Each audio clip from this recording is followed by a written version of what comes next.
Halo semuanya, balik lagi di Masmon Podcast. Oke. Jadi di sebelah aku udah ada Mbak Citra. Iya. Citra apa nih nama panjangnya? Namanya Citra Dwi Wardani. Citra Dwi Wardani. Ya, Instagramnya Francisca Citra. Oke. Dan Mbak Citra ini jualan Jualan donat. makanan. Jadi Donat. teman-teman, aku jualan makanan di dapur Kak Cit ya. Iya. DAPOER.Kak Cit. Sambil aku buka ya, nggak apa-apa ya? Gak apa-apa, Kita makan. boleh. Iya. Sambil bicara-bicara kita ya. Jadi Citra ini lulusan psikologi. Lulusan psikologi ternyata bisa bikin donat lah. Kita lihat apakah donat anak psikologi enak. Enak. Ini donatnya bisa Iya, merubah isinya. psikologiku ya. Jadi Harusnya lebih baik.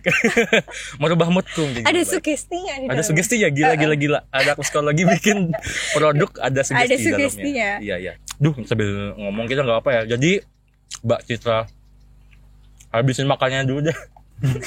Udah habis makanannya. Lanjut ya. Jadi Mbak Citra ini anak psikologi. Ya, Iya, gila. Udah lulus ya. sudah. Yes, keren. Angkatan 2013 aku. Berarti bisa baca pikiran orang dong, Mbak. Enggak, itu kayaknya kebanyakan orang pasti tanyanya itu ya. Iya. Dulu aku pengen masuk psikologi loh. Oh iya. Dulu aku pengen masuk psikologi karena aku mikir orang psikologi yang kuliah di jurusan psikologi bisa baca pikiran. Oh, Padahal nggak gitu juga kan. jadi bisa cari pacarnya lebih gampang karena bisa baca pikirannya kali ya. Kayak gitu. Padahal kenyataannya nggak gitu juga. Enggak, Anak psikologi nggak baca pikiran orang. tapi Nama- tapi lebih melihat perilakunya kayak gimana gitu sih. Iya, makanya aku bikin podcast ini buat ngasih tahu ke teman-teman. Mungkin sekarang banyak yang salah informasi tentang jurusan psikologi. Dikira ini ternyata jauh banget. Iya kan, kayak gitu. Jadi pantengin terus ya gitu ya podcastnya dipantengin Mas Mon ya. terus. Buat tahu apa itu psikologi.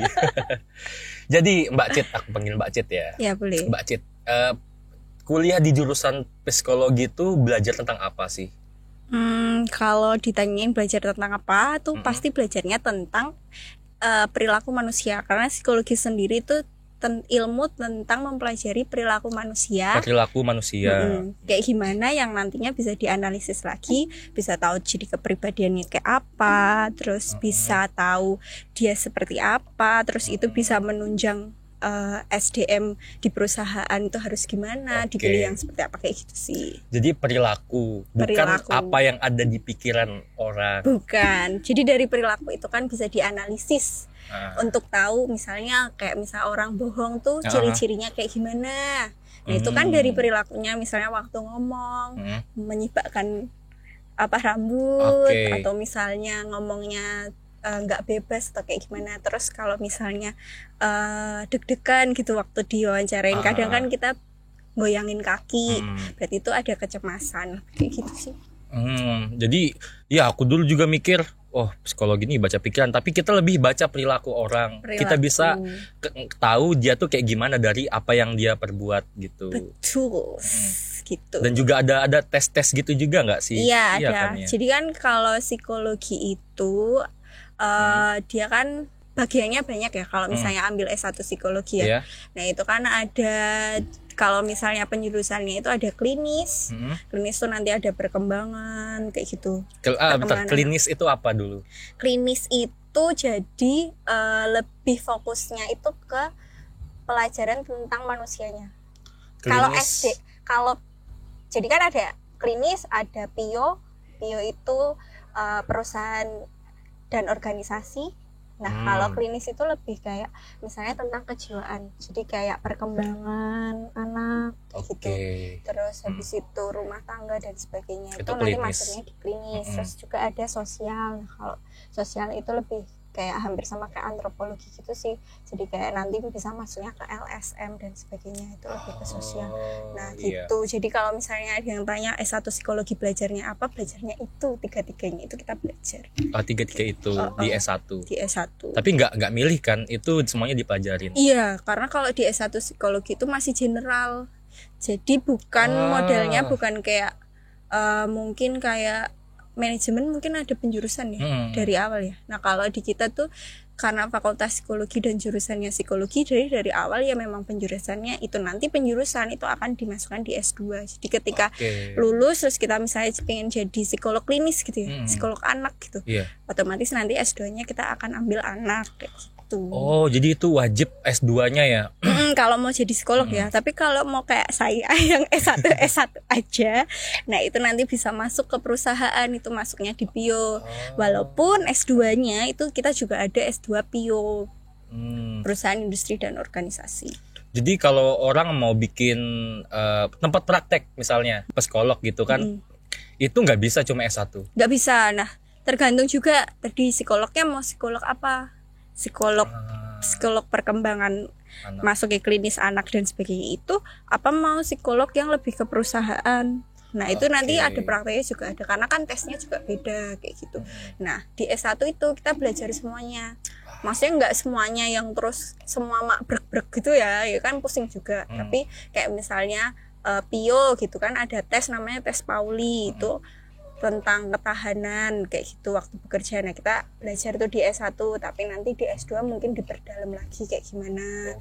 Nah kalau yang di klinis misalnya buat psikolog anak itu kan ada BINE. Buat tahu umur secara secara psikologisnya tuh seberapa kayak gitu. Nah itu nanti dibine kayak gitu. Nah tapi nanti di pas S2 baru belajar lagi. Intinya tuh sebenarnya yang bisa menjelaskan hasil tes itu, terus membuat kayak pernyataan lebih dalam, maksudnya kayak menganalisis lah, itu lebih kenanya tuh di S2-nya. Jadi yang diperbolehkan itu sebenarnya S2. Jadi kalau S1 sudah bisa menganalisis itu cuman dipelajarin, tapi kita nggak bisa ngasih hasil tes gitu loh. Jadi kalau orang mau berpraktek sebagai seorang psikolog itu harus S2 dulu. Betul. Kayak gitu. Kalau S1 cuma anggapannya dasarnya kita pelajarin semuanya, baru kita menentukan nanti mau kemana gitu. Sama kayak dokter gitu ya mungkin ya. Dokter kan S1 nggak bisa tiba-tiba jadi dokter jantung. Nah, bahaya nanti. Iya, benar. Iya, oke gitu. Ngerti. Terus emang dari SMA ya pengen, atau dari kapan punya keinginan masuk di psikologi? Kalau keinginannya tuh sebenarnya pengennya kan aku komunikasi awalnya. Ya karena aku tuh cita-citanya pengennya kalau kerja tuh ke luar negeri gitu loh. Jadi kayak jalan-jalan, karena aku pengennya jadi news anchor kayak gitu-gitu tuh loh. Terus atau jadi public relation di perusahaan. Nah tapi kan nggak boleh kalau swasta. Jadi aku harus negeri. Cuman waktu itu negeri tuh nggak ada yang menerimaku gitu. Terus akhirnya bukan dengan terpaksa sih, tapi mungkin rezekinya keterimanya di psikologi dan di Sanata Dharma yang kebetulan itu swasta, akhirnya dibolehin gitu. Terus akhirnya di situ, dan karena kan psikologi kan kayak belajar tentang manusia tuh. Otomatis kalau aku misalnya belajar tentang public relation, sebenarnya aku juga bisa belajar di psikologi. Karena kan kita mempelajari orang kayak gimana kan, jadi bisa dibawa di public relationnya gitu. Sih aku mikirnya. Ya jadi alternatif lah yang masuk psikologi bisa. Ya soalnya bagus juga, kita bisa tahu orang kayak gimana, maksudnya dari gerak-geriknya. Kita bisa tahu cara memperlakukannya dia gitu ya. Iya, sekalian berobat jalan ya. Ya nggak apa-apa. Terus gimana nih? Rasanya, suka dukanya belajar di jurusan psikologi. Soalnya aku ada kenal beberapa teman kayaknya susah banget di psikologi kan ya. Buku-bukunya masih banyak yang bahasa Inggris, jurnal-jurnalnya. Kalau kayaknya semuanya bukannya, kebanyakan juga bukunya bahasa Inggris nggak sih? Maksudnya prodi lain tuh kayaknya juga bahasa Inggris. Mungkin kalau psikologi kan karena ilmunya kan dari luar ya, bukan dari Indonesia, otomatis kan pasti bukunya banyak bahasa Inggris, jurnalnya banyak bahasa Inggris. Tapi kalau di Sanata Dharma tuh dosennya kebetulan baik-baik ya. Jadi walaupun bahasa Inggris kadang dia mau menerjemahkan. Atau kalau misalnya bingung, misalnya nih psikologi kita belajarnya lagi tentang kepribadian, terus bukunya adanya tuh bahasa Inggris, pasti kan tetap ada sumber buku lain yang bahasa Indonesia yang bisa jelasin ya, kayak gitu sih.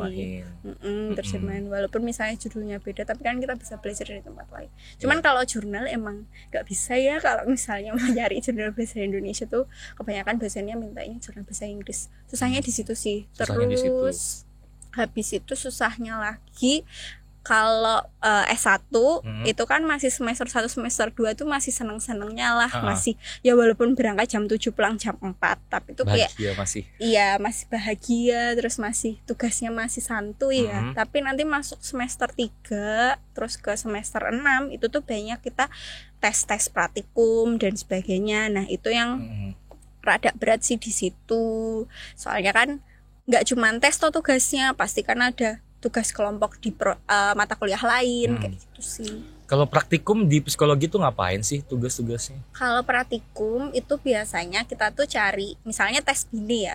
BINI itu kan buat anak anak SD lah sekitar itu. Nah, nanti kita nyari subjek, terus subjeknya itu kita tes buat tahu dia tuh usianya tuh sudah masuk di mana, terus harus perkembangannya seperti apa kayak gitu. Berarti cari anak kecil gitu.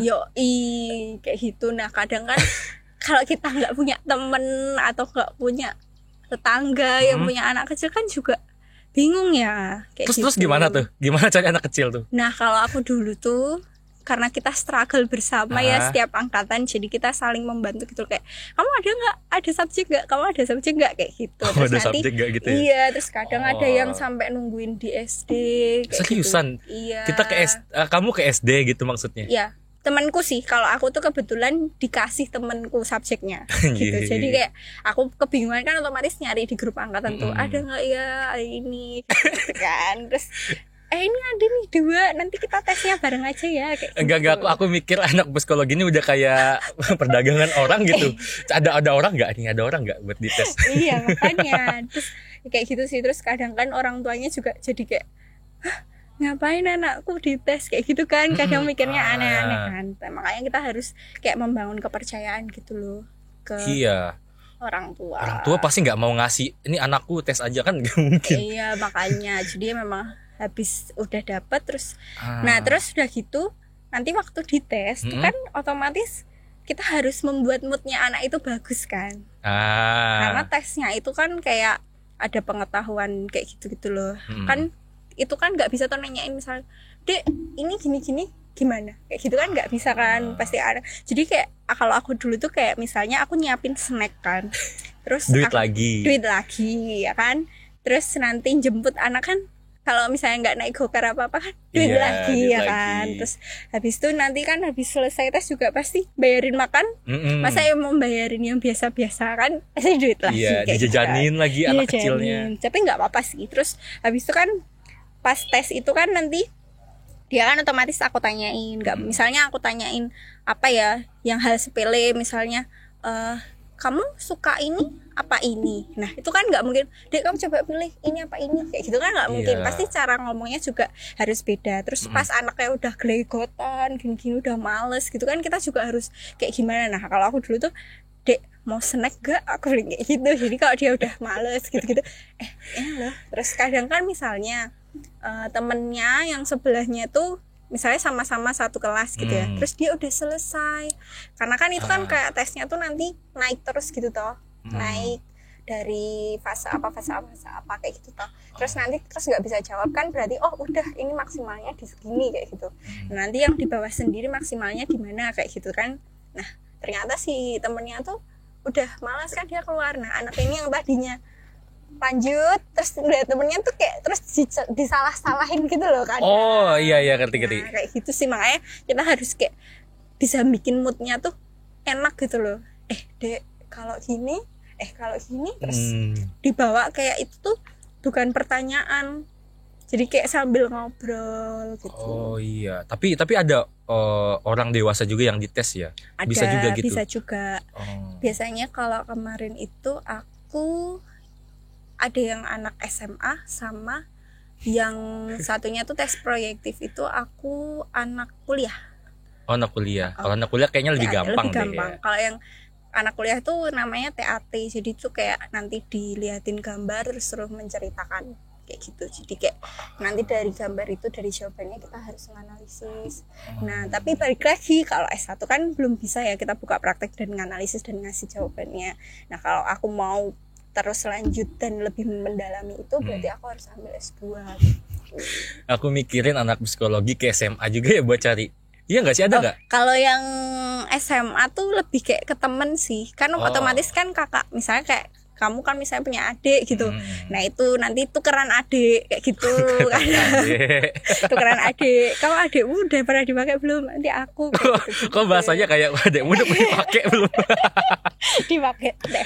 Tapi itu kenyataannya di psikologi, kita harus cari orang buat dijadiin kelinci percobaan. Mungkin buat belajar ya. Buat belajar. Tapi nggak cuma itu, kita juga ke perusahaan sih. Jadi waktu itu semester, aku lupa semester 6, mohon maaf ya soalnya udah lama banget ya. Iya nggak apa-apa. Semester 6 apa semester 5 itu kan ke perusahaan buat tahu dinamika perusahaannya itu kayak gimana. Makanya tadi balik lagi kan kita belajar semuanya tuh. Jadi kalau misalnya dari awal pengennya HR, kita bisa belajar dari situ. Karena kita nanti ada tugas kayak ke perusahaan buat nganalisis, terus misalnya kekurangan perusahaannya apa, kita bisa bikin kayak program yang harus diberikan ke perusahaan seperti itu. Oh iya. Itu sih. Dan itu lebih berat menurutku. Tapi kita terlalu banyak ngomong kayaknya kesulitannya ya. Iya. Mungkin Mbak Cit bisa share yang bahagianya deh di psikologi gimana nih? Nah, kalau senengnya itu teman-temannya tuh deket. Jadi kayak setiap angkatannya itu pasti saling kenal gitu loh kalau di tempatku. Karena pada share orang. Share orang. Ya itu juga. Iya. Terus kayak kalau struggle bareng ya kan, kalau cewek-cewek bareng. Terus waktu penerimaan mahasiswa di awal itu namanya ada akrab psikologi. Nah, aksi itu tuh kayak perpeloncoan ya bahasa kasarnya. Tapi kalau di kita tuh nggak ada perpeloncoan, jadi kayak have fun gitu loh perpeloncoannya. Jadi kayak nari-nari, kenal satu sama lain, nganalisis, terus ngasih quote-quotes gitu-gitulah. Ini pas pertama-tama udah nganalisis nih. Oh, maksudnya kayak kamu orangnya kayak apa sih kayak gitu, terus nanti ditempelin. Jadi ada game-game kayak gitu loh, lebih kenal kamu kayak gimana. Nah, itu di aksi. Nah, itu. Jadi saling kenal udah gitu, kakak angkatannya tuh baik-baik gitu loh. Ya entah modus apa enggak ya, tapi maksudnya kayak baik-baik. Jadi kalau misalnya kamu pengennya tuh fokusnya di HR dari awal, kamu deketin aja tuh kakak angkatan yang sebelum-sebelumnya, karena dia nanti pasti akan ngasih tahu info nanti pas kamu lulus kayak tentang kerjaan dan sebagainya. Enaknya disadar sih gitu. Jadi orang-orangnya perangkatan tuh deket, jadi buat cari kerja puji Tuhan harusnya lebih gampang ya kalau melalui kakak angkat. Gitu sih. Iya, karena pasti deket banget ya, saling share orang, karena itu susah juga ya nyari orang, nggak sembarangan orang mau. Terus dosennya juga tuh care gitu loh. Jadi ketika kamu ada masalah, nah kalau jadi ketika kamu ada masalah, itu kamu cerita aja ke dosen.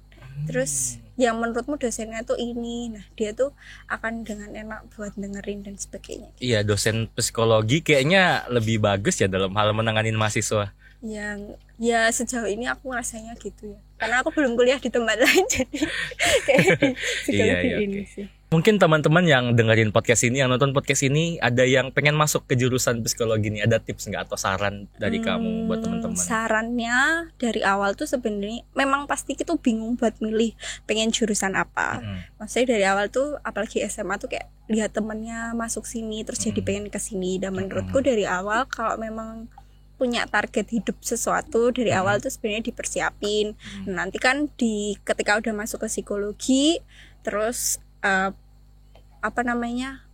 pas semester awal dan semester 2 kalau bisa tuh benar-benar digali sebenarnya pengennya di klinis apa di PIO apa di lainnya, supaya nanti ngambil mata kuliahnya bisa pas, jadi nanti waktu lulus juga lebih enak buat cari kerjanya atau lanjut kuliah atau seperti itu. Udah harus direncanakan gitu ya dari awal. Jadi terplanning, walaupun pada akhirnya nanti planningnya tidak sesuai tapi setidaknya udah lebih enak sih ke depannya kayak gitu sih. Dicari-cari tahu apa itu yang klinis di perusahaan kenanya gitu apa ya. Kayak gimana gitu sih. Mungkin gitu aja ya Mbak Cit ya. Soalnya nih udah pengen hujan, kehujanan lagi kita. Iya, gak apa-apa. Nanti kalau ada yang mau tanya-tanya boleh lah. Nah, buat nggak apa-apa kan ya di deskripsi aku taruh Instagramnya. Nggak apa-apa. Jadi yang pengen tahu lebih lanjut lagi ya tentang psikologi nggak apa-apa ya. Nggak apa-apa. Misalnya tanya-tanya ke Mbak Cit atau yang pengen ini order donatnya juga. Donatnya enak loh beneran. Daerah Iya. Jogja ya. Daerah Jogja. Daerah Jogja. Mungkin nanti buka cabang kali di kota lain ya. Boleh. Nanti kalau ada uang ya. Ada. Iya. Mungkin gitu aja Mbak Cit. Makasih banget loh udah Iya, mau. aku juga makasih ya sudah diajak. Iya. Semoga nggak ada yang salah ngomong ya aku. Iya nggak apa-apa. Kalau ada yang salah ntar di komen aja. Mungkin di sini ada psikolog yang nonton Iya. ya. Mohon maaf saya baru S1 saya. Gak apa-apa. Kita lebih ke arah mengasih tahu gimana sih dinamika di kuliah psikologi ini kayak gitu. Oke teman-teman, terima kasih buat yang udah dengerin, yang udah nonton podcast ini. Semoga bermanfaat ya. Iya. Supaya teman-teman bisa mengenal lebih jauh gimana sih jurusan psikologi itu. Iya, siap. Iya. Iya, dadah. Oke, dah teman-teman, dah.